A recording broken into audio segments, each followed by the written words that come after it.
Buenas noches, compañeros. Vamos a esperar unos minutos para que se incorporen más personas a la sesión. Buenas noches, licenciado.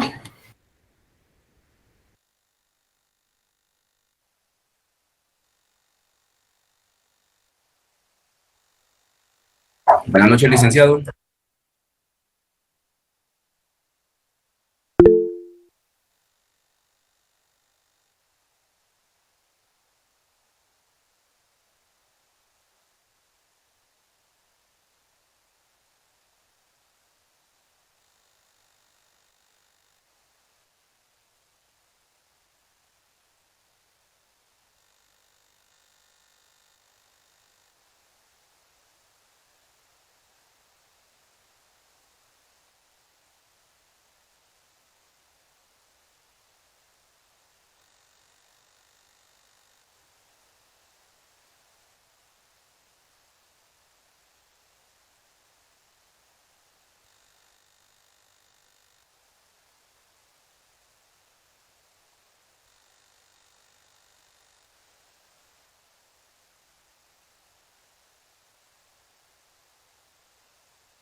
Bueno, iniciamos la clase el día de hoy.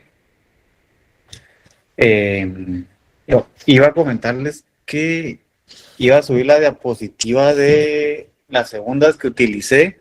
Sin embargo, encontré unos errores ahí, entonces la tengo que actualizar y ya la voy a subir en el sistema. Espero subirla hoy en la noche para que ya la tengan lista. Entonces, el día de hoy vamos a ver a los autores que les había informado, ya que es un punto dentro del programa de estudios y es de los principales precursores y fundadores de la sociología del derecho y sus contribuciones, dentro de los cuales podemos tener a Augusto Comte, Emil Durkheim, Karl Marx, Max Weber, Robert King Merton y Talcott Parsons. Entonces vamos a iniciar con Augusto Comte. Augusto Comte, pues lo vimos, permítame compañeros, solo tengo que...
Pueden ver la diapositiva, compañeros. Sí, licenciado. Sí, licenciado. Bueno, gracias. Heidi Elizabeth. ¿Tienen la mano levantada? Perdón, la subí. Está bien. Entonces, como les decía, vamos a iniciar con Augusto Comte. A él vimos que se le atribuye el término propiamente de sociología, que fue, digamos, el precursor de denominar esta ciencia como, bueno, darle su propia definición, su concepto sobre la sociología y de estudiarla como una ciencia independiente. Bueno, veamos quién era Augusto Comte. Augusto Comte nació en Montpellier, Francia, el 19 de enero de 1798. Él nació en una familia conservadora y burguesa y murió en París el 5 de septiembre de 1857. Antes de entrar de sus ideas, hablemos un poquito de estos datos históricos para que nos familiaricemos un poco con el personaje y recordemos estos nombres, porque nunca le pongo atención, pero siempre es importante pues, pues adentrarnos un poco sobre los personajes para entender el porqué de sus ideas o cuál era su contexto social del por qué pensaba de determinada manera. Porque, como podemos ver, si alguien es de una familia conservadora y burguesa, pues tiene tendencia a que sus ideas sean de la misma manera. Eso es lo que le dicta el ámbito social donde se desarrolla, con el que crece y posiblemente sean sus ideas de determinada manera. No generalmente, porque ha habido pensadores y filósofos que crecen en un ámbito social y sus ideas terminan siendo contrarias a las que defienden su propio, digamos, sus familiares y amistades. Entonces, Augusto Comte es un sociólogo creador del positivismo sociológico, así como configurador de una metodología de gran relevancia para entender a la sociedad, además de construir un tejido noción trascendental, como es el caso de la estática y la dinámica social, la clasificación de las ciencias, la sociedad, la sociología y su aporte más importante a la sociología, la ley de los tres estados, que, según Comte, la humanidad atraviesa un desarrollo dentro de estos tres estados. Entonces, Augusto Comte nos proporciona estos tres estados: el teológico o religioso, como quieran llamarle, el metafísico y el científico. Comte manifiesta que la etapa religiosa y la metafísica se caracterizaban por basarse en la superstición y en la especulación. Como vimos anteriormente, esto quiere decir de que no había una racionalidad detrás de las enseñanzas, de las creencias, sino que únicamente no hay un estudio detrás de todo eso. Entonces, lo que decía alguna persona, un líder, o dependiendo de la autoridad de esa sociedad, eso se tomaba como cierto, sin realizar una investigación descriptiva, analítica, con distintas técnicas de investigación, como entrevistas, encuestas y demás, etcétera. Entonces, estos estados, como bien hemos visto, podemos remitirnos al tiempo de la Inquisición, donde pensar de manera distinta, buscar una explicación científica a las cosas, era penado hasta con la muerte, el destierro, y esas penas que anteriormente pues se aplicaban bastante y hacía que las personas pues ya no quisieran pensar. Realmente eso es lo que buscaban. Sin embargo, después de ese paso teológico y metafísico, está el científico. Entonces, este científico era el que ya buscaba, pues, a través de cada fenómeno, pues, una investigación, un respaldo científico a través de la observación, de la participación, para descubrir el porqué de esos sucesos, su frecuencia, su cantidad, sus cualidades específicas, y ahí es donde podemos aplicar el método analítico, donde podemos descomponer el bien objeto de estudio, el fenómeno, y posteriormente todas estas cuestiones que desarmamos, las volvemos a conjugar en su totalidad para ver cómo funcionan en el aspecto general. O sea, vamos de lo individual, analizamos lo individual, descomponemos el fenómeno en aspectos individuales y posteriormente los juntamos para ver cómo funcionan todos juntos.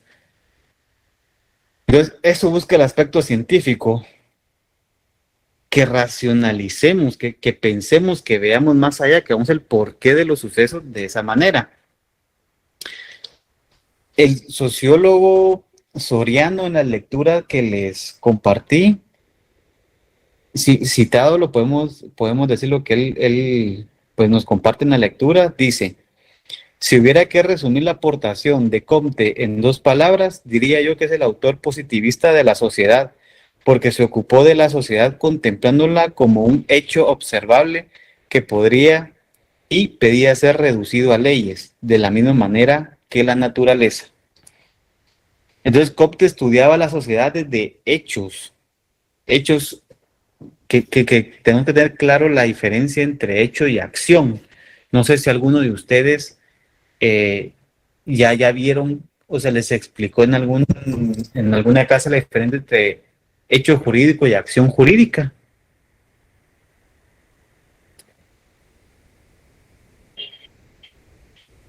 A ver, que levante la mano. A ver, Milton. Buenas noches, licenciado. Buenas noches. Creo que un hecho jurídico es todo acto que se realiza a través de la naturaleza, fuera de la voluntad del ser humano. Y la acción es cuando el humano ejerce la voluntad. Sí, ¿alguien más había levantado la mano?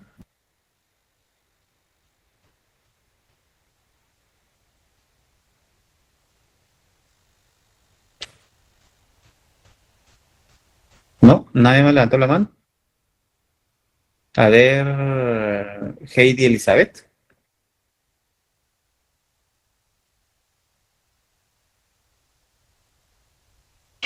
Em, Se lo voy a decir, licenciada, así como yo lo entiendo, pero no estoy segura. Un hecho jurídico podría ser un,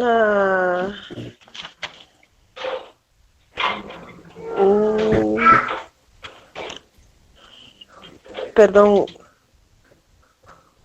es hecho y acción jurídica, dijo, ¿verdad? Sí. Pues la acción podría ser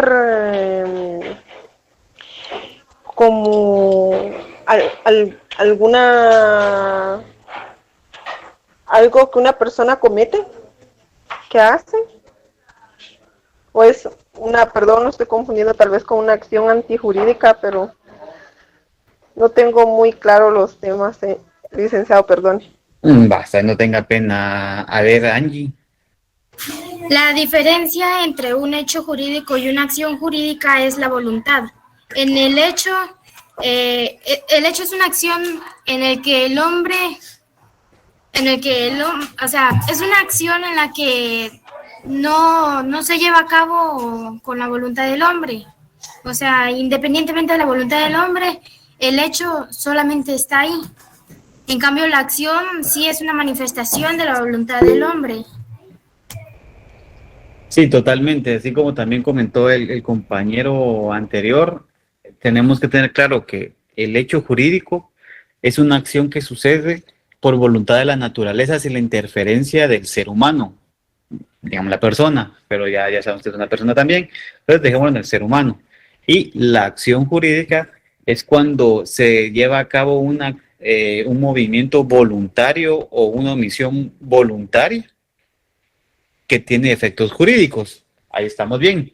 Sin embargo, aquí Augusto Conte se refiere al hecho de carácter positivo. Entonces, digamos que positivo es lo real, lo cierto, que existe, así como nuestro derecho, nuestras leyes son positivas porque se encuentran escritas, porque emanaron del Congreso de la República, siguieron su proceso constitucional y entró en vigencia.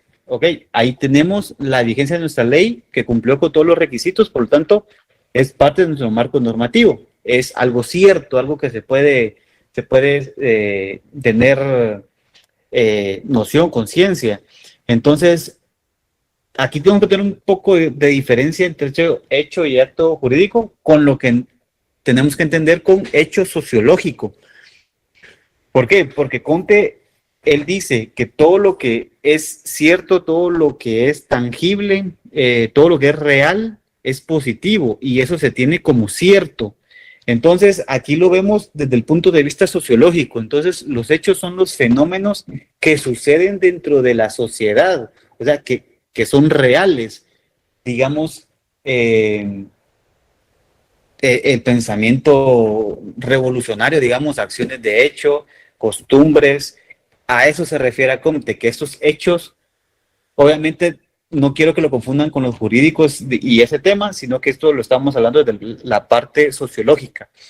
El hecho es lo real, lo intangible que sucede dentro de la sociedad. Entonces, algo es positivo cuando es útil, cuando es cierto, cuando es preciso, observable u objetivo. Entonces, aquí tenemos que ver que Augusto Conte se refiere en esto de que estudia a la sociedad y los fenómenos que suceden dentro de la misma. O sea, aquellas hechos que se realizan por el hombre dentro de la sociedad. Hasta ahí dejémoslo. Con eso tenemos la definición de hecho y más adelante vamos a ver la acción social, que es distinto. Por eso les decía yo la diferencia entre hecho jurídico y acción jurídica, porque sociológicamente también tenemos que tener claro que Comte nos habla de un hecho social, y más adelante otro autor nos va a hablar sobre la acción racional o social. Entonces tenemos que Comte nos dice eso, que en el tercer estado, en el científico, es el conocimiento positivo de los hechos, lo que se da a través de la sociedad por lo concreto o la experiencia. Lo positivo a nivel práctico es lo útil y lo eficaz. Entonces, la sociedad es la única realidad concreta. Entonces, la sociedad es algo que existe. Es un hecho donde el ser humano se organizó con otros individuos y formaron un colectivo.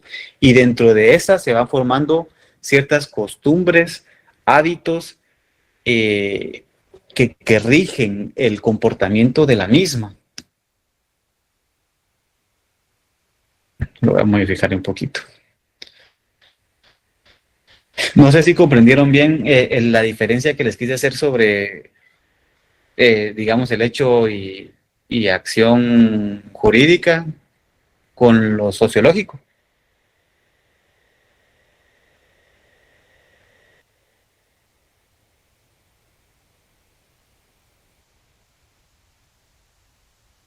Bueno, considero que sí, ya que no hubo alguna pregunta y...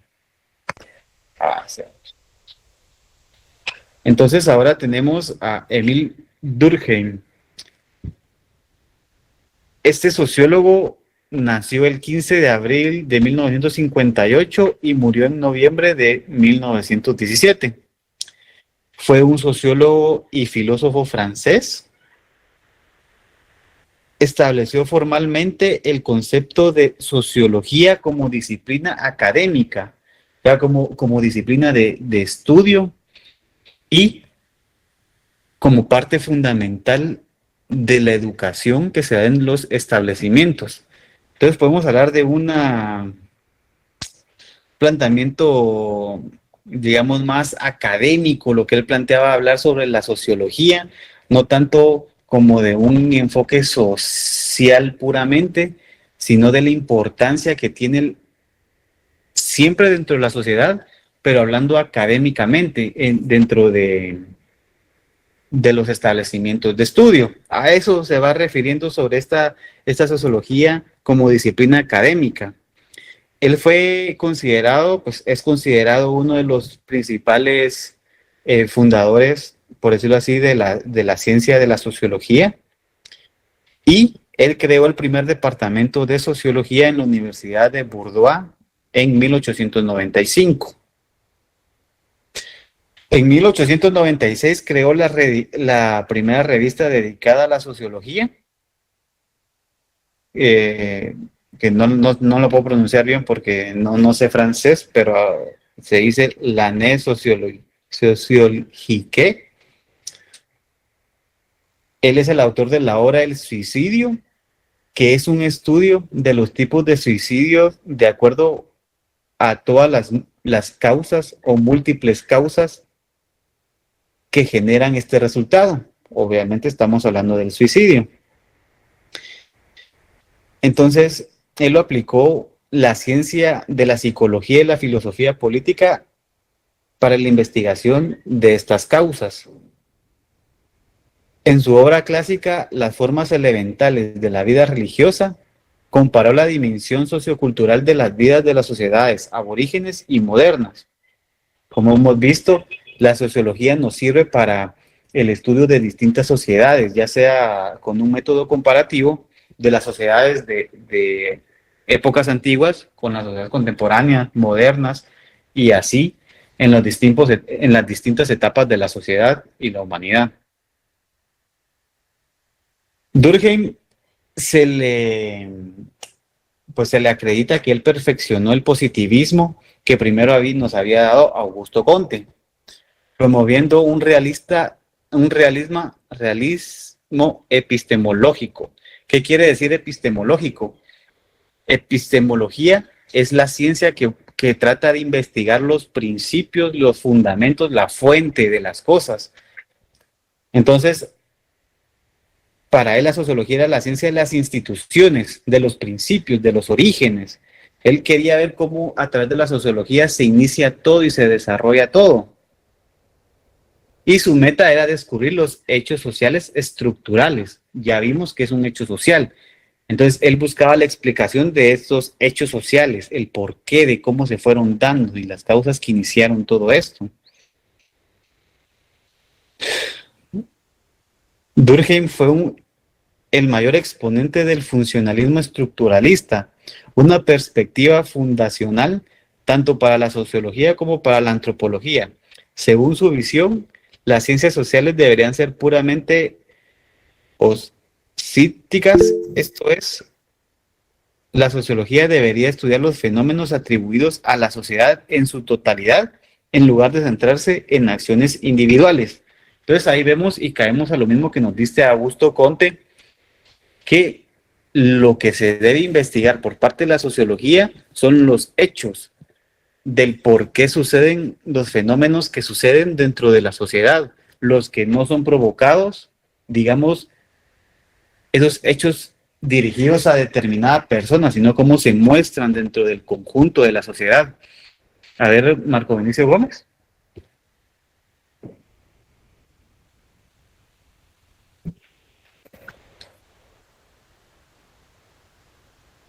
Marco Vinicio Gómez.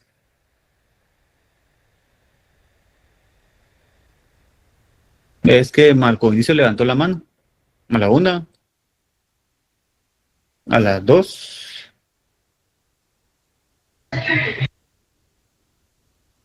Bueno, continuemos. Entonces, Durkheim nos da unos planteamientos teóricos sobre la sociología de la educación y algunos conceptos claves que debemos tener presentes para analizar la educación en la sociedad son, y nos vuelve, él piensa lo mismo que Augusto Comte, el hecho social. Él se basa en el hecho social. Los hechos sociales para Durkheim son considerados como cosas naturales, pero ¿qué es una cosa natural? Entonces aquí nos define él que es cosa, todo objeto de conocimiento que no es naturalmente compenetrable a la inteligencia, todo aquello de lo cual no podemos tener una noción adecuada por un simple procedimiento de análisis mental, todo aquello que es el espíritu, solo puede llegar a comprenderse a condición de salir de sí mismo por la vía de observaciones y experimentaciones. Entonces, básicamente nos está explicando qué es el objeto de estudio, qué es la cosa del objeto de estudio, y son todos aquellos fenómenos que no podemos explicarlos de primera manera, a priori, sino que debemos realizar observaciones y experimentaciones. Entonces vemos cómo esta sociología nos propone que debemos estudiar todos estos fenómenos sociales, no individualmente, sino colectivamente hablando, y debemos aplicar siempre algún método de investigación, como podemos ver el que es por excelencia el analítico, puede ser el empírico, que es similar, el comparado, y cualquier otro método cualitativo o cuantitativo. También otro concepto que ya nos proporciona Durkheim es la acción colectiva. Aquí tenemos que tener claro cuál va a ser la diferencia entre hecho social y acción colectiva. Y actualmente la acción colectiva está relacionada con la cultura y con el contexto de la sociedad.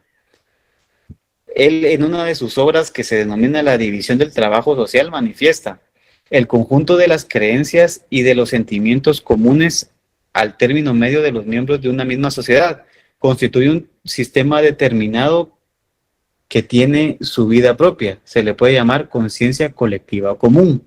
Con esta apreciación se puede determinar que ese conjunto de creencias y sentimientos comunes permiten desarrollar una acción colectiva, aquella que compromete al individuo a actuar de acuerdo a normas establecidas.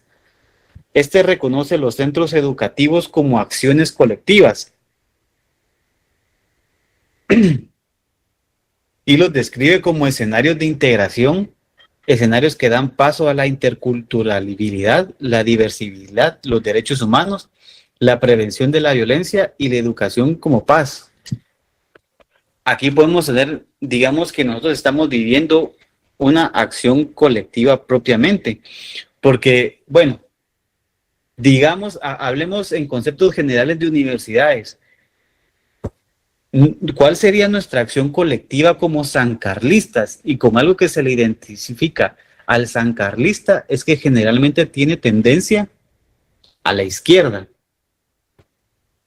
Eso podemos decir que tal vez anteriormente era más marcado y actualmente creo que pues sí, bueno, cada persona podrá tener su criterio sobre a qué ideología pertenece y a cuál no, cuál le resulta más favorecedora y cuál es más perjudicial para él, o cuál es más acertada o menos acertada para la sociedad.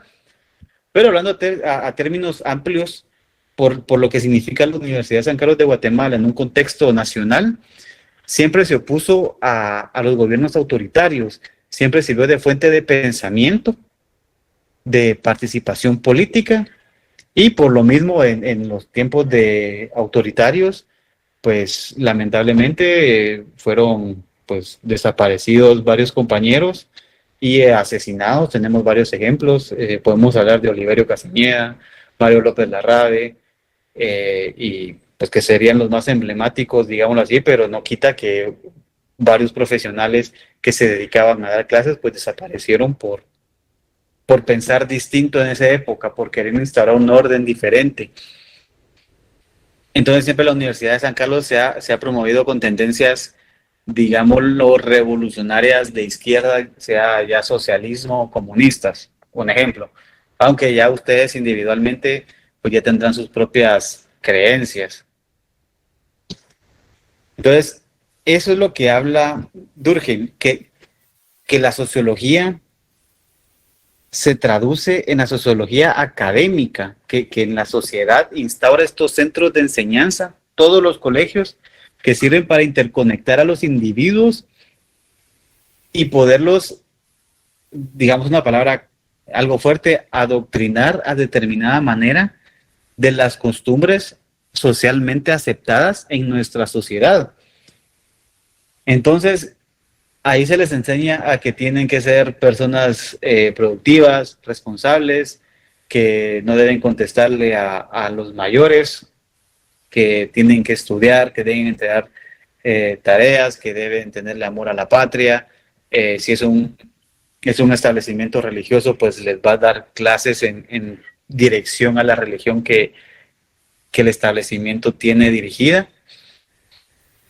Y entonces se les van trasladando, se les van inculcando todas las ideas que tenemos en la sociedad para ser personas productivas. Digamos que es un canal donde los individuos de corta edad inician y se les van enseñando todas estas tendencias de cómo vivir en sociedad, más allá de los conocimientos científicos que reciben para poder optar a una carrera más adelante. ¿Algún comentario sobre esto?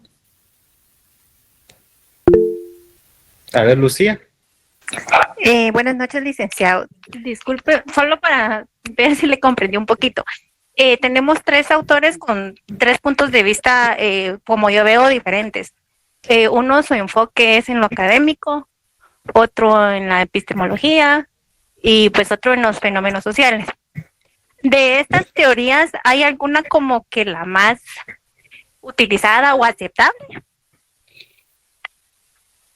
Pues realmente sería de criterio pues personal de cada uno ver cuál es la que realmente es aplicable, porque unos podrían decir son distintas maneras de entender a la sociedad, no como, bueno, y cuál será la más efectiva. Realmente no podemos decir cuál será la más pues acertada para el estudio, sino que son distintas maneras que se pueden aplicar, digamos, entender a la sociedad como el fenómeno, y más adelante, como nos dice Max Weber, que él no se limita tanto al hecho social, sino que él nos da 4 series de acciones sociales, que describen la actividad del hombre en la sociedad y por qué se realizan determinadas conductas.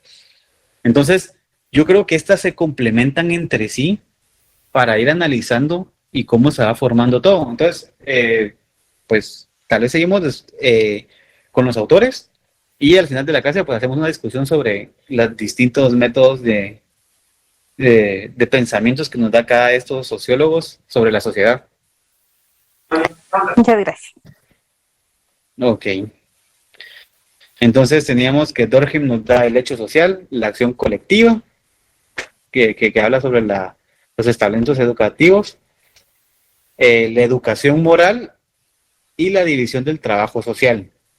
Entonces, la educación moral surge como una posibilidad de transformación de la sociedad, una sociedad que se apoyaría en la educación intelectual basada en un pensamiento racional y una sociedad moral. Aquí vemos que insiste nuevamente en que los establecimientos educativos sirven para que creamos personas que sean racionales, que piensen, que apliquen el conocimiento y que vean más allá, que no se permitan regresar a ese estado, digámoslo como lo decía Comte, al teológico o al metafísico, donde se tenían creencias, pues solo la noción o lo que el líder les decía que era, sin realizar ninguna clase de estudio. Entonces, la sociedad es un foco intenso de actividad intelectual y moral, lo cual se extiende desde el individuo a toda la sociedad. De todas las acciones y las reacciones que se intercambian los individuos, se desprende una vida mental nueva. Entonces, cada interacción que nosotros realizamos son nuevas acepciones que nosotros vamos realizando, que vamos reteniendo dentro de nuestra mente, con lo que vamos formando ciertos hábitos. Entonces, y estos hábitos que se realizan repetidamente se van volviendo costumbre. El hombre en la sociedad, debemos entender que la sociedad está completa de individuos. Y la sociología del derecho nos dice que estudia todas las reglas que se dan dentro de la sociedad y los fenómenos jurídicos. Entonces, con el simple hecho de una norma que dice bien el libro, nos detalla en el capítulo 2, si no estoy mal, sobre el hombre y la sociedad, de cómo vamos teniendo nuestras propias normas y cuando no se sigue ese patrón, como que se desordena individualmente, nosotros nos desordenamos. Digamos, una norma social aceptada, creo que por todos, es que únicamente saludo a personas que yo conozco. Yo puedo ir en la calle y van a transcurrir múltiples personas y yo no les voy a prestar atención, ni voy a ir saludando a todo el mundo, porque uno rompería ese esquema de saludar únicamente a quien se conoce. Entonces, ¿qué pasaría si alguien rompe ese esquema y yo no lo conozco y me saluda y me empieza a hablar? Se siente esa incomodidad porque va en contra de lo que está socialmente adaptado, digámoslo así. Entonces, así vemos que funcionan el hombre en la sociedad y deben existir parámetros. Entonces, aquí Durkheim nos dice que la educación que se da en los establecimientos educativos funciona para esto, para enseñarnos todas las costumbres y cómo convivir en sociedad. Ese roce intercultural que vamos compartiendo y vamos como que recibiendo, vamos absorbiendo para transmitirlo nosotros y utilizarlo a favor nuestro en la sociedad. Eso es lo que nos trata de decir este autor. Entonces, él insiste en que la escuela como agente de socialización establece conductas para cada individuo, pero este individuo para actuar necesita de impulsos. Y estos impulsos en muchos casos se encuentran en el sentimiento colectivo. Podemos hablar otra vez de la acción colectiva, ese digamos como poder sobrenatural ese campo magnético que tenemos todos dentro de este conjunto social, ese que tenemos dentro de nosotros aquí como compañeros, si lo tuviéramos en clase, digamos que nos atrae a comportarnos de determinada manera. Porque en un salón de clases, siempre cuando entra el catedrático, bueno, antes de que entre, todos estaban en gran conversación y platicando, sentados dentro del escritorio, arriba, otros afuera, pero al ver que entra el catedrático, todos nos callamos y nos sentamos, y el que persista en esa charla está rompiendo las costumbres que se están realizando en ese momento, las normas de ese salón, que puede llevar a que se finalice la clase por molestia del catedrático, o que los mismos compañeros lo silencien, como es que shh, que todos le hacen o silencio y le hacen la bulla. Esas son las conductas que se van dando dentro de la sociedad.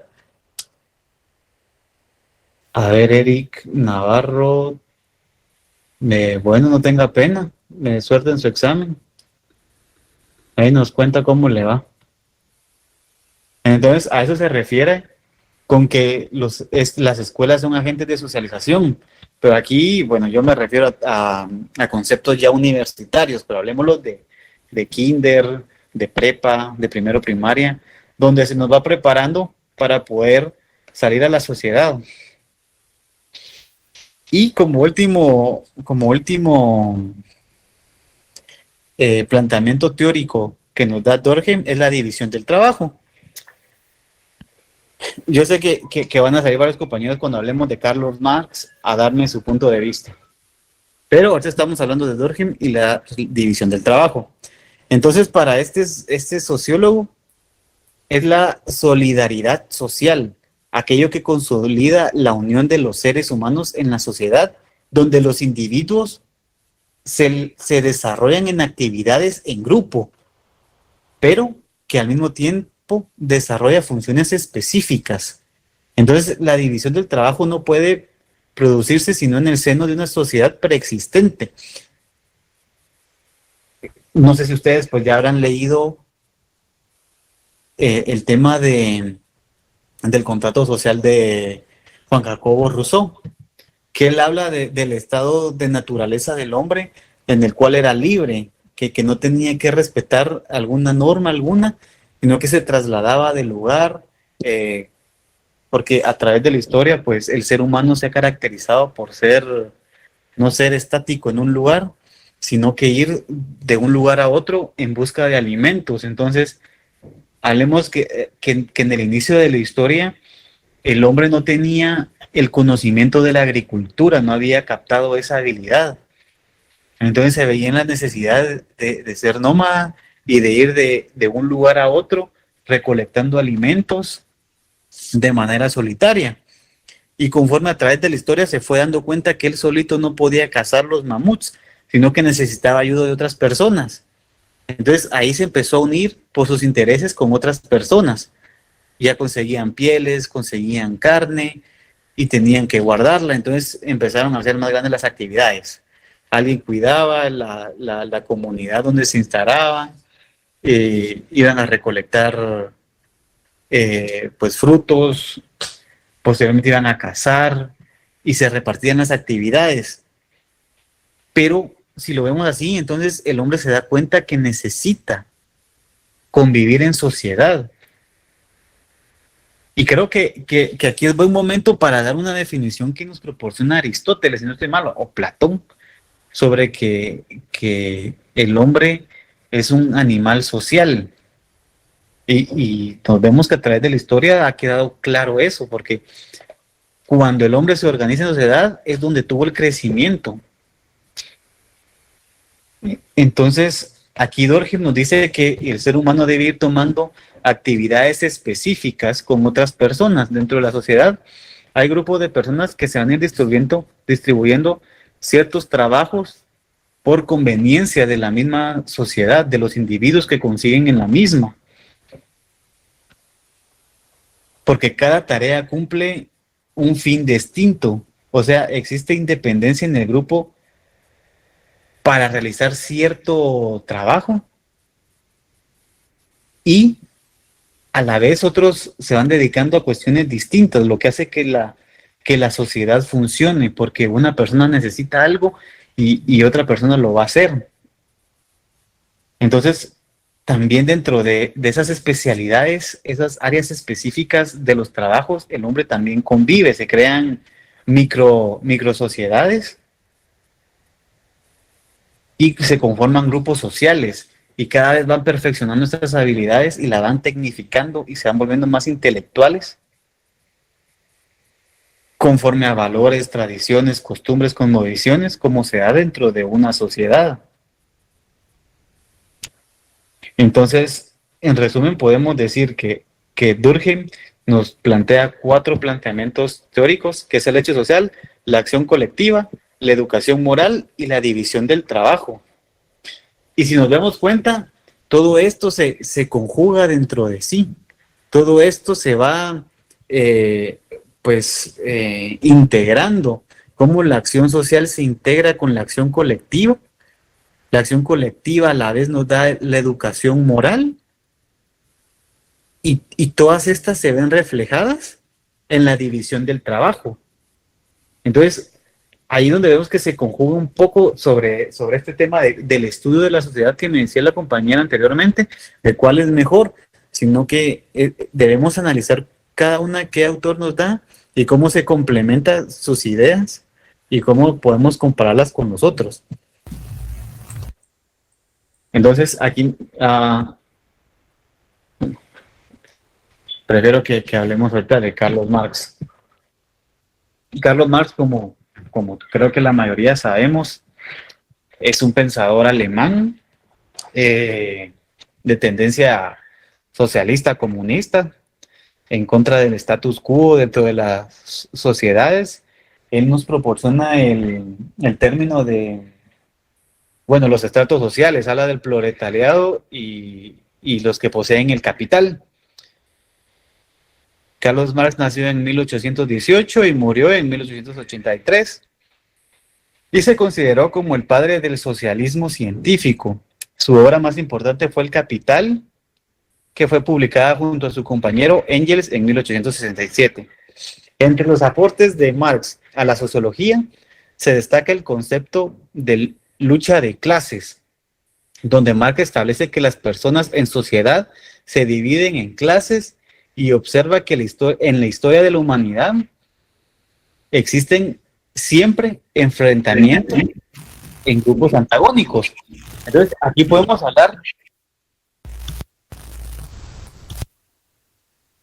hablar de que él nos da el concepto de la lucha de clases dentro de la sociedad y que siempre a través de la historia existe ese conflicto, esa guerra para imponerse unos sobre otros. Qué interesante. Y si ustedes han leído el Manifiesto Comunista de Marx, él cita que para que se pueda instaurar el régimen comunista debemos, capitalista y obrero, nosotros debemos motivar, apoyar la revolución, y si tenemos algún compañero, algún amigo, algún familiar que no esté a favor de la revolución, tenemos que separarnos de él y declarar la guerra a él también en la revolución por el fin que es instaurar el socialismo, el comunismo. Él lo ve como un paso necesario. No importa quién se interfiera, tenemos que levantarnos en revolución para la instauración de este régimen. O sea, estamos hablando de que el fin justifica los medios, no importando quién se esté poniendo enfrente, por esa lucha de clases que él dice. Entonces, pues como él dice que a lo largo del tiempo han existido siempre guerras dentro de clases antagónicas, como bien decía, el trabajador y el patrono, la clase alta con la clase baja, y podemos citar así, pues contrarios en toda la historia. Entonces, a través de la historia él manifiesta una sucesión de tipos diferentes de sociedad, las cuales van cambiando de manera drástica y revolucionaria. Él insiste siempre en este tema, la revolución. Entonces, a lo largo de estos procesos se crea el proletariado, como él lo define, que es la clase trabajadora, y que ésta en el capitalismo vende su trabajo al mercado para ganar dinero. Entonces, el proletariado es quien vende su trabajo al mercado para ganar dinero según él, según el deber ser que él nos manifiesta. Sino que en el capitalismo él vende su tiempo de trabajo, su fuerza de trabajo. Es decir, que se vende a él diariamente por una cantidad de dinero. Y esto lo sostiene dentro del ámbito capitalista. O sea, él está en contra siempre de las fuerzas de producción, de la hiperproducción, del sistema capitalista. Él encuentra estas fallas dentro del sistema, donde él no está de acuerdo de que esta persona no reciba la misma retribución que recibe el patrono, porque está aportando de igual manera. Entonces él dice que el patrono coloca el capital y el trabajador pone su fuerza de trabajo, su tiempo de trabajo para ganar dinero de la misma manera. Sin embargo, en una sociedad capitalista, el trabajador está sujeta al amo, por decirlo así, porque estos son los propietarios del sistema.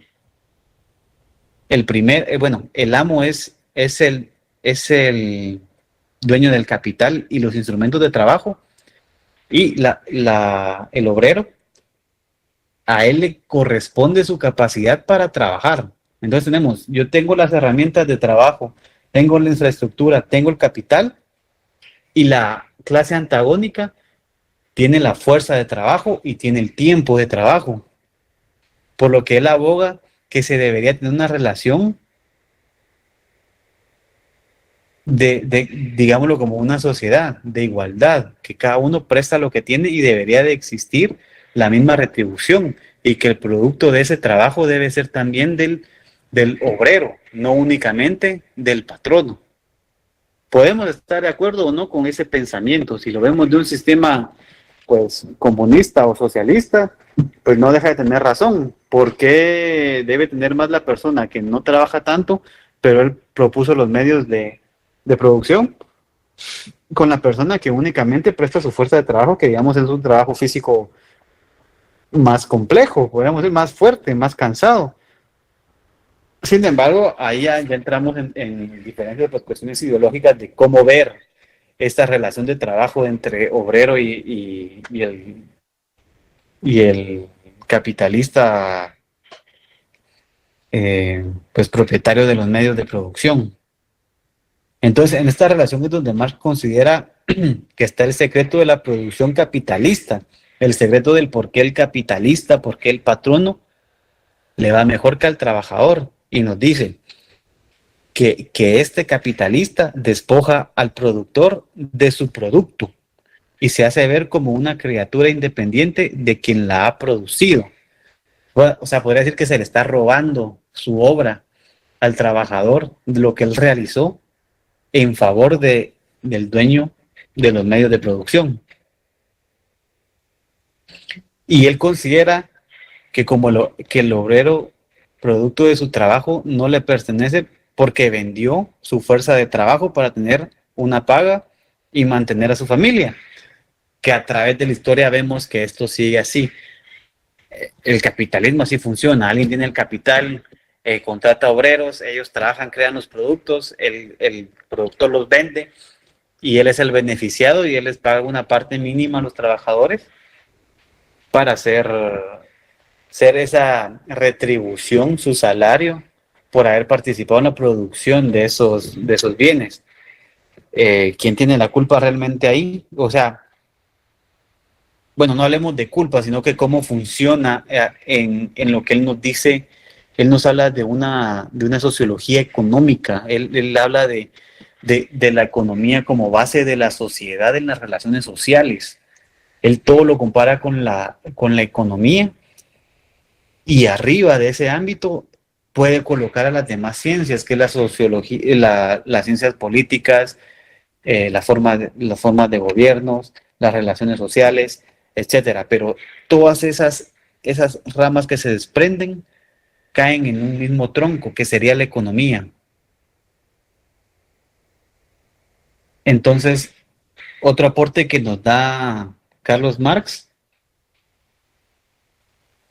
en el pensamiento sociológico es la perspectiva denominada teoría del conflicto, según la cual la organización y cambio social se basan en conflictos que surgen en la sociedad. Pongámoslo tu nombre, revolución. O sea, Carlos Marx siempre está pendiente de esa lucha de clases que nos dice que se da dentro de la sociedad. Entonces, esta teoría del conflicto, según la cual la organización y el cambio social se basan en conflictos que surgen en la sociedad. Sus nociones del cambio tienen sus raíces en los textos de los filósofos Hegel, que desarrolla el concepto de la dialéctica, que esta es la noción que se basa en la idea de que todo lleva en sí mismo semillas de su propia destrucción, pero una nueva forma surgirá de las cenizas de esta. O sea que cada, digamos, ideología, cada pensamiento que sea en determinada sociedad va a ser el mismo que le dé fin a la misma. O sea, finaliza la misma y dentro de eso vamos a tener una nueva, pues, fenómeno social a causa de ese que antecedió a ese fenómeno. Entonces, Marx lo toma y lo aplica a la sociedad, afirmando que los orígenes del cambio son materialistas, o sea, hasta que se consuman, no con base a ideas. Y ahí hablamos de lo mismo que nos habla en su obra, pues, el manifiesto del Partido Comunista, que él siempre motiva a que si se quieren realizar cambios en el sistema capitalista, en el sistema que funciona actualmente en todos los estados, se debe materializar la revolución.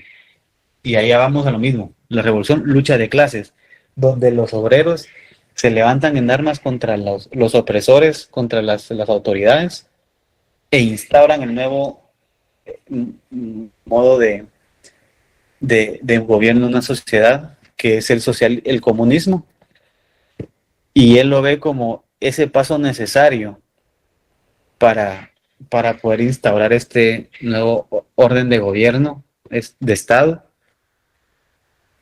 Entonces, no sé qué piensan ustedes con las ideas de Marx. ¿Consideran que la sociedad se basa en la economía o se deben tomar en cuenta otras posibilidades?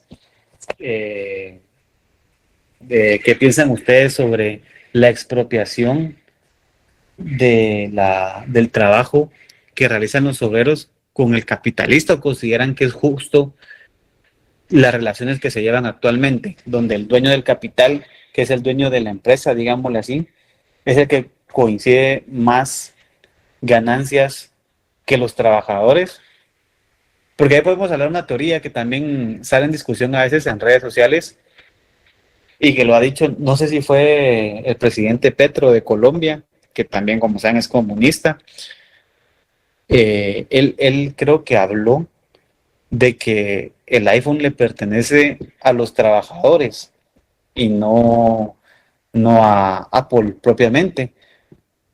Entonces, ¿por qué? Por lo mismo que vemos acá, que él dice que el iPhone fue desarrollado por estudiantes de universidades públicas o privadas.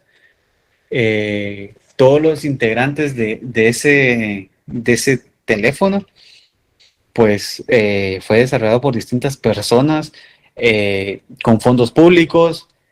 Sin embargo, se lo llama como un tipo de apropiación, de enajenación de la fuerza de trabajo, del trabajo del proletariado, y el proletariado no recibe ganancia por la creación de este mismo bien. No sé qué piensan ustedes.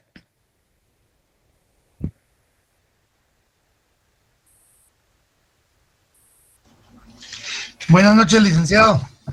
Buenas noches. Sí, mire, yo creo que realmente en la sociedad tiene que haber separación de poderes económicos, derivado de que, pongamos un ejemplo del sistema socialista, porque el comunismo como tal no puede existir nunca en la vida.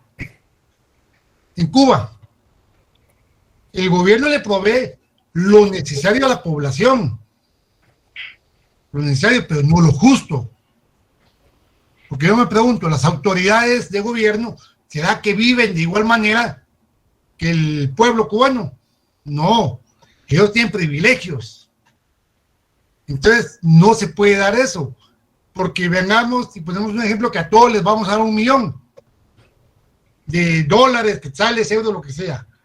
¿Será que si busco a Juanito, a Pedrito, para que me haga un trabajo que necesito, me lo va a querer hacer? No, ¿por qué? Porque él tiene $1 millón de quetzales. Como yo tampoco lo quiero hacer, ni trabajarle a nadie, porque yo tengo $1 millón de quetzales. Entonces, realmente eso entra en debate, porque siempre tiene que haber un contrapeso. Y a pesar de que es cierto, vendemos nuestra fuerza de trabajo y todo, ahora depende mucho de cómo se valora la fuerza de trabajo por cada quien. Te pongo un ejemplo. Con las universidades, los que salimos de las distintas universidades, muchos de los que salen de universidades privadas, en ejemplo, la Galileo, se van por 3,000, 4,000 o 5,000 quetzales, saliendo graduados como ingenieros, por ejemplo. Entonces, ellos no se valoran. Mientras que alguien de la San Carlos, ya con experiencia, vamos a ponerlo, pues, se acaba de graduar, pero tiene experiencia, difícilmente se va a ir por 5,000 quetzales. Le va a costar conseguir trabajo, pero cuando lo consiga, también se mantiene. Yo así veo parte de la economía y entro un poco en debate con lo de Karl Marx, porque realmente no se puede dar el comunismo. Socialismo en parte. Mira, hasta el mismo gobierno ruso no es socialista. Tiene tendencia capitalista y es por eso de que, como se está expandiendo en el mercado, es donde lo están atacando actualmente. Gracias. Gracias, compañera. A ver, Angie. Yo solo quería reforzar un poquito. O sea, estoy de acuerdo con lo que dice el compañero. Y sí, la economía mueve a las sociedades. Para empezar, la economía puede ser una base como de la educación. Se está invirtiendo muy poco en la educación y ¿cuál es el resultado? Primero. Segundo, la alimentación. Estamos en un país en el que la desnutrición crónica cada vez aumenta y preocupa aún más. Pero ¿qué haría el gobierno? El gobierno actualmente es un gobierno corrupto. Sabemos que se ha robado millones y no es cuestión de este gobierno. Es cuestión desde hace muchísimo. Pero enfocándonos en eso, la economía siento que sí mueve a las sociedades. En parte a la mano de obra, como lo decía el compañero. Y solo eso quería decir. Gracias. Gracias, compañero. Sí, y ahí reforzamos los argumentos. Yo por lo menos también no me encuentro de acuerdo con varias de estas ideas comunistas que nos da Karl Marx. Me parece, bueno, pero sabemos que él se encontraba radicalizado, se encontraba en un extremo de izquierda, pero de izquierda, de tope. Entonces, realmente han habido distintos pues, argumentos, estudios, análisis de cómo funciona el hombre dentro de la sociedad y en el capitalismo, hablemos así. Entonces, el hombre funciona con base a incentivos. Si yo recibo por mi trabajo tanto dinero, ok, si trabajo más voy a recibir más y eso hace que yo quiera trabajar más. Pero si yo trabajo, digamos, 10 horas y me van a pagar lo mismo que trabaja mi compañero 2 horas, significa que entonces yo voy a pensar, ¿por qué voy a trabajar 8 horas extra si voy a recibir lo mismo que él trabaja 2 horas? Entonces yo dejo de producir, yo bajo a mi motivación, a mi incentivo. ¿Por qué? Porque voy a decir, bueno, mejor me quedo 2 horas trabajando y descansando 8 horas en mi casa, si voy a recibir mi mismo salario, lo mismo que mi compañero. ¿Qué pasa en esa manera? Pues se baja la producción, hablemos de una empresa, de cualquier puesto de trabajo. Nadie va a tener esa motivación para querer innovar, para poder crear pongamos, vacunas, nuevas medicinas. ¿Por qué? Porque si yo creo una medicina que me permita curar una enfermedad que acosa a todo el mundo y voy a tener la licencia de distribución y me van a pagar un porcentaje porque la voy a patentar, Los laboratorios invierten millones. ¿Por qué? Porque cuando tienen esa cura, eso le va a representar, pero ganancias incalculables.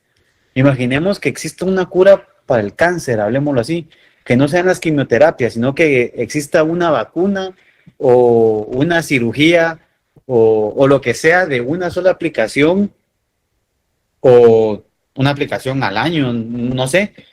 ¿Cuántas personas tienen esa enfermedad a nivel mundial y cuánto lo pagarían? Porque todas las personas estoy seguro que pagarían por esa vacuna que les pues quitar esa enfermedad.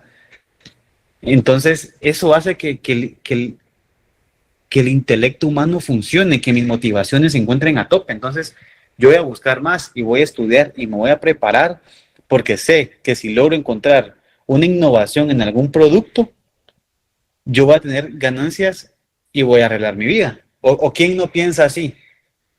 Porque si vemos actualmente la crisis económica en Estados Unidos, yo la última vez que fue a finales fue a principios de este año, en febrero, y todos los comercios ahí, es increíble, tienen rótulos donde dice que se están contratando. ¿Por qué? Porque el gobierno empezó a dar ayuda social a todas las personas que no trabajaran, entonces ya nadie quiere trabajar y quieren recibir la misma ayuda porque están ganando lo mismo, solo que sin trabajar.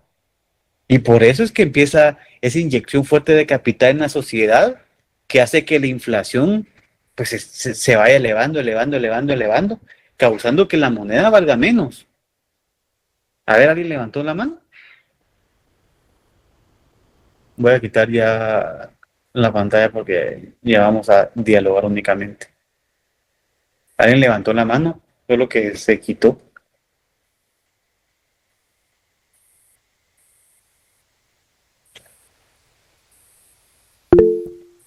A ver, Lucía.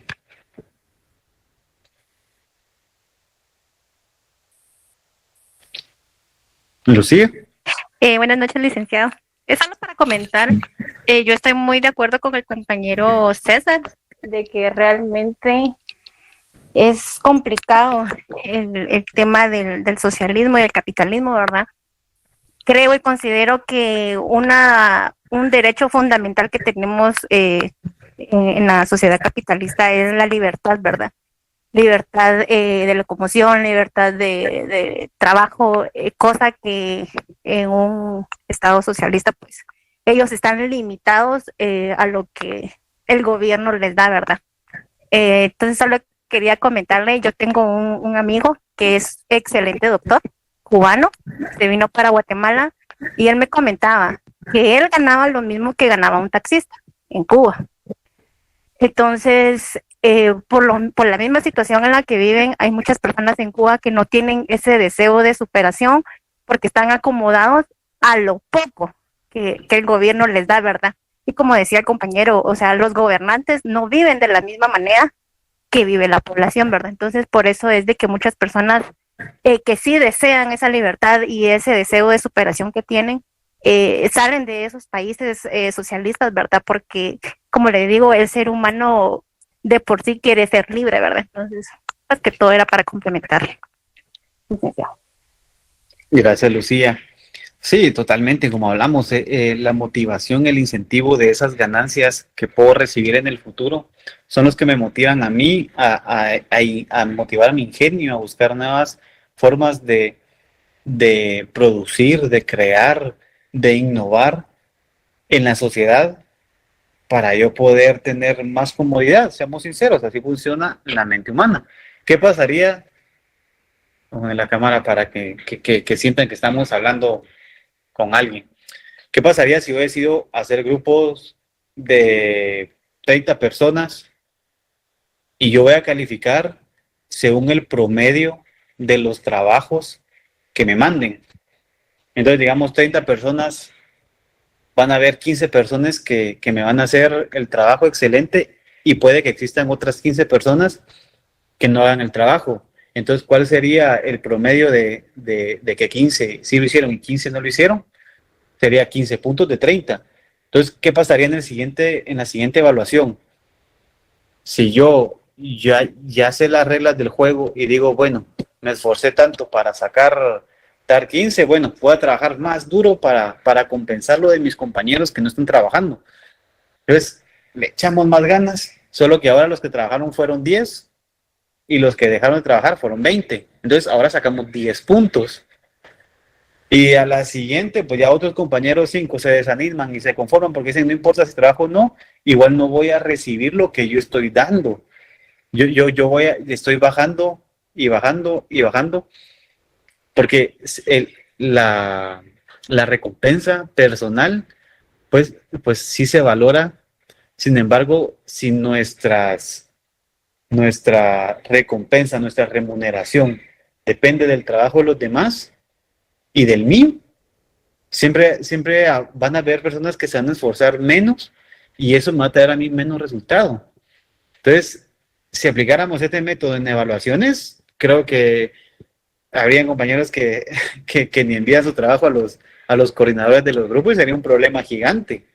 Si a la hora de hacer trabajos grupales y pedirle la parte a cada uno es un problema, pero al final pues alguien se agarra la batuta y hace el trabajo de la persona que no lo hizo porque no lo quiso sacar porque todavía es buena gente. Y bueno, se logró la nota individual porque se califica en general el trabajo, no se califica conforme a las actitudes individuales de cada compañero. Entonces ahí vemos que tienen esas complicaciones el comunismo. Claro que tiene buenas ideas y digamos que las posturas progresistas o siempre hay posturas que deben ser intermedias, no como promesas de que le van a dar, digamos, 1,000 quetzales quincenales a cada estudiante de la universidad y de los colegios. Eso son propuestas totalmente inviables. Por más que quisiera el Estado dar esa cantidad de dinero, serían una deuda increíble que tendría el Estado con algún banco internacional, algunos préstamos, pero multimillonarios, que no hacen viable o regalarle una vivienda a cada persona que quiera. O sea, ¿cuánto dinero tiene que tener el Estado para poder realizar esa promesa?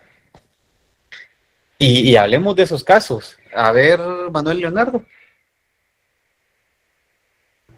Muy buenas noches, licenciado. Yo sí estoy totalmente de acuerdo con su persona y con César Roberto Fuentes. Pero hay un poquito más, hablar más de ese tema. Yo creo que se perdió mucho desde la educación. Yo creo que de todo vamos desde la educación. ¿Por qué? Porque la educación se obtiene el conocimiento. ¿Cómo se ha suscitado? Ahí sí que desde los tiempos antepasados, como la educación se ha perdido desde la casa. ¿Y cómo sucede esto? ¿Por qué? Porque la ética y la moral, vamos de eso, partimos de la ética.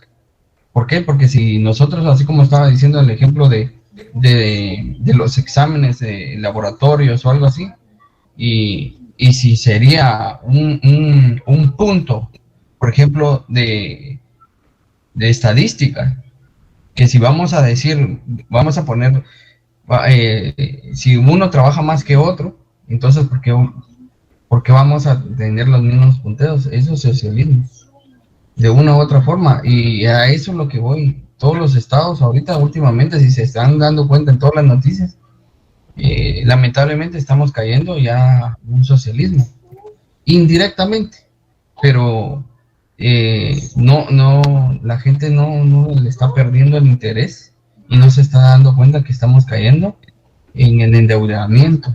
Aquí en Guatemala muy pocas personas sabemos esto, que por ejemplo el saldo de caja que tenemos aquí en Guatemala, ya lo dimos. O sea, el saldo de caja es lo que no se ha ejecutado en años anteriores. Se tiene un fondo, y de ese fondo, por ejemplo, ya lo dio el gobierno de ahorita por el subsidio a la gasolina. Es lamentable, pero, por ejemplo, si en este caso, en Guatemala, caemos en una recesión lamentable como está cayendo Estados Unidos, y esa va la tendencia, ¿qué pasaría? Nosotros caeríamos en la recesión y no podríamos comprar granos. ¿Por qué? Porque nosotros no tenemos la capacidad de generar tanto maíz, harinas, subiría el pan, subiría las tortillas. Por ejemplo, ahí incrementaría el hambre. A eso es lo que voy. En la sociedad, todo empieza desde la educación, ¿verdad? Todo eso. Y la educación conlleva también la economía, ¿verdad? Son varios factores, ¿verdad, licenciado? Pero lamentablemente la educación de aquí se ha perdido.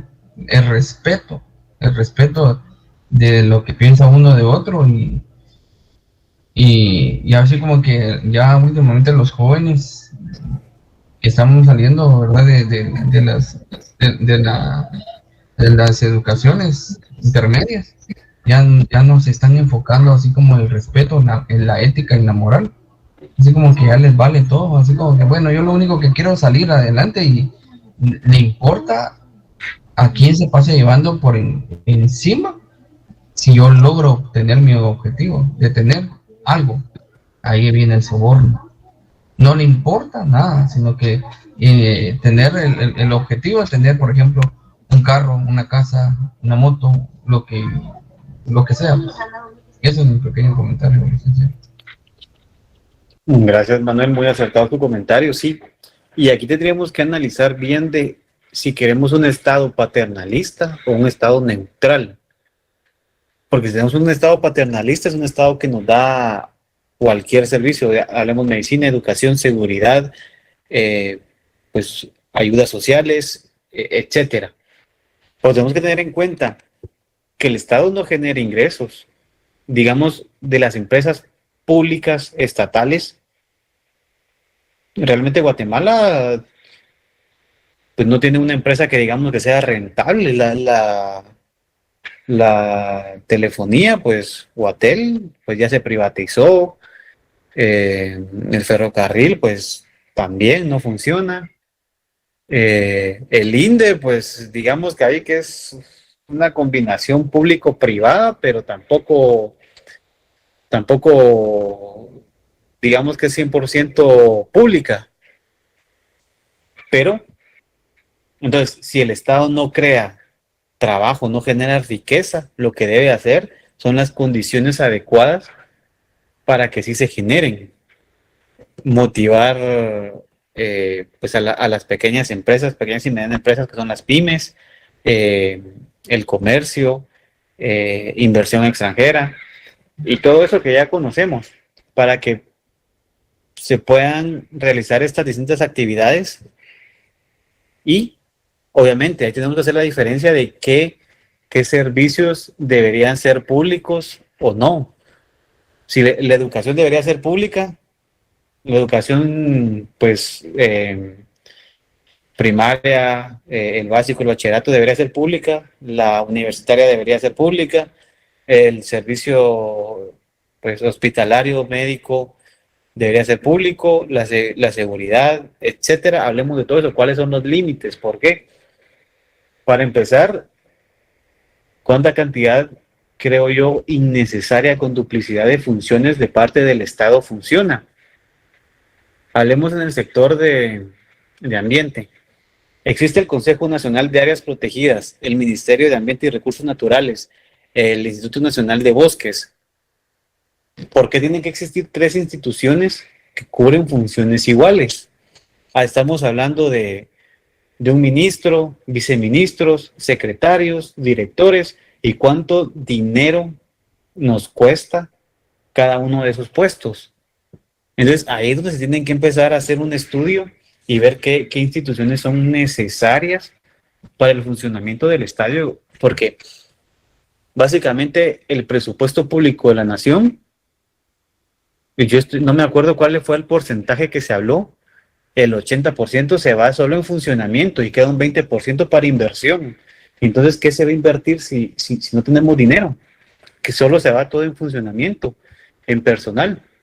Entonces, claro, el elemento humano es necesario, pero hasta cierto punto, porque si no, no va a tener ninguna retribución el Estado. Imaginemos que el Estado funcione con los impuestos que pagamos para el funcionamiento de las instituciones, y esas instituciones no dejen inversión social, no dejen nada a la comunidad, no tendría sentido. Entonces se deben hacer realmente evaluaciones de qué instituciones se deben eliminar y dejar de crear instituciones para tener una inversión pública, crear nuevos hospitales, centros de salud, las carreteras, elementos de seguridad.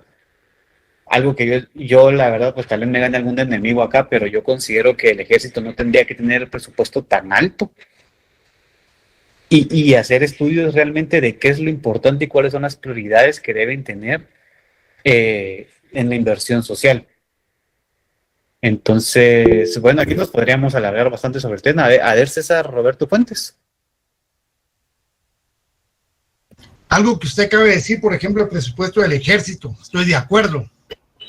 Pero, como usted dijo, si hay alguien aquí, pues yo estoy acostumbrado a lidiar con ellos.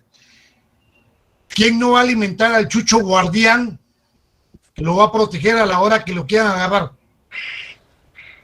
Es tonto, ¿eh? Tengo que alimentar al chucho ese para que en cualquier momento que me vea acorralado por las leyes o por el pueblo, tengo cómo me saquen del país. Ejemplo de estas Serrano Elías, pues sabiendo que había violado todas las leyes, el mismo ejército lo protegió y lo sacó del país. Entonces, por eso que se le da más inversión, más presupuesto. Lamentablemente nos damos cuenta que le están quitando presupuesto al Ministerio de Salud, al Ministerio de Educación, y trasladándoselo al Ministerio de Comunicaciones. Me pregunto, ¿dónde está todo ese pisto? Porque usted ve que las carreteras, uno va a desmantelar su carro, ¿va? ¿Cómo el pueblo va a querer pagar impuestos si sabe que no son retribuibles? Sino que solo es para las bolsas de ellos. Y viven inventándose una de plazas, peor en este gobierno, que uno se queda hasta bruto de una vez. Porque la verdad que es exagerado, al punto que quien los critica, como dice uno, le montan falsos. Y después ahí está el jefe del Ministerio Público, el de la Fiscalía, el Curuchiche, incriminando a personas que no le digo que sean limpias en total, pero como me critican, mejor los agarro de una vez, ¿verdad? Sí, totalmente de acuerdo. Sí, y podemos hablar de otro caso que ahora se me viene en la mente. Si hablamos de carreteras, existe COVIAL, que es unidad ejecutora del Ministerio del MISIVI, está la Dirección General de Caminos y está el Fondo Social dentro del mismo MISIVI. Entonces tenemos tres instituciones, tres direcciones que se dediquen a la construcción y mantenimiento de carreteras. Entonces, ¿por qué tenemos que mantener al personal, digámoslo así, de tres instituciones cuando una dirección grande podría funcionar y hacer el trabajo de todos esos, y si ahora recursos, digamos, en la calidad de autoridades superiores, digámoslo así? Porque imaginemos que cada director de 30,000 quetzales, considero yo que no bajarán su nómina. Entonces, mantener a tres, mejor solo mantener a uno y contratar el personal necesario para eso. Entonces, es complicado por esa duplicidad de funciones que sirven en instituciones, porque hablemos también del ejército, como usted dice, tal vez no estemos de acuerdo por la situación actual, hablando del tema salud y seguridad y educación. Entonces, quisiéramos que se le invirtiera en esos tres puntos para la lucha contra la desnutrición. Pero el ejército, digamos que necesita inversión en aviones y en barcos para la lucha contra el narcotráfico y velar por los intereses del Estado en los límites territoriales con otras naciones, porque si no estoy mal, se habla de que México ya adelantó sus fronteras y nos han ido robando territorio nacional. Entonces, se debe tener un control sobre estos temas, y la trata de personas, el narcotráfico, las armas, que digamos que son grupos organizados delincuenciales muy fuertes, tienen libre la vía marítima para invadir y hacer las rutas que hemos visto que sacan en redes sociales, donde entra todas las personas que están traficando, ese tráfico de órganos, de mujeres, de lo que sea, por no tener un ejército que esté cuidando esos límites territoriales, hablemos del subsuelo del mar y todo ese tema que es propiedad del Estado también y de la nación. A ver, un compañero levantó la mano. Manuel, para cerrar. Sí, licenciado, solo como comentario, son muy pocas las personas que saben esta situación que voy a decir. Se divide eso en tres partes, directamente MISIBI, el Ministerio de Caminos, y misteriosamente las empresas adjudicadas, salió un reportaje del periódico, y es público, porque se mira en Guatecompras y en otras situaciones más, en otros sistemas. Misteriosamente se aparecen 4 o 5 empresas, así, grosso modo, y se están distribuidos norte, sur y este. Misteriosamente también se les adjudica única y exclusivamente a esas 13 empresas, y ya aparece una cuarta que también misteriosamente aparece en el listado, que son corruptos. O sea, de una u otra forma, son los que están subsanando, dando dinero, dando dádiva, se puede decir, a X o Y personas, y salen favorecidos en adjudicaciones, mantenimiento, reparaciones, carpas asfálticas, todas esas situaciones. Lamentablemente, ¿por qué no se denuncia? Realmente no, falta de las autoridades decir, miren, hasta aquí nada más. ¿Por qué? Porque ya lo deben. En partidos políticos anteriores, y como les dan dinero, miren, vamos a dar tantos millones y le vamos a apoyar en la campaña política. Ah, muy bien, les vamos a dar más adelante ese dinero, esas negociaciones, sin saber que le están pactando con el diablo, se puede decir, porque le sale el tiro por la culata, porque le sale el doble o el triple de lo que tienen que pagar. Eso es mi pequeño comentario. Sí, totalmente, pues es una realidad lo que se vive en el tema de esto de las contrataciones.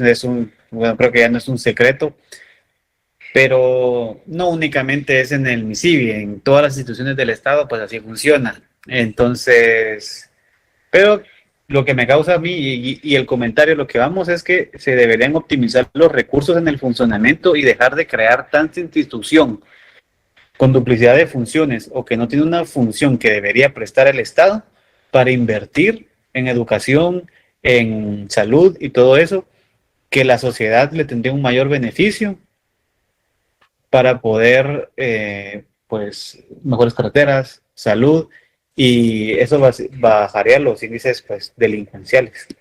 Bueno, compañeros, ya nos pasamos unos minutos, entonces nos vemos en la próxima clase con los autores que quedaron pendientes, que es Max Weber, Talcott y Kingsman, no sé mal. Entonces, que tenga feliz noche. Buenas noches, licenciado. Buenas noches.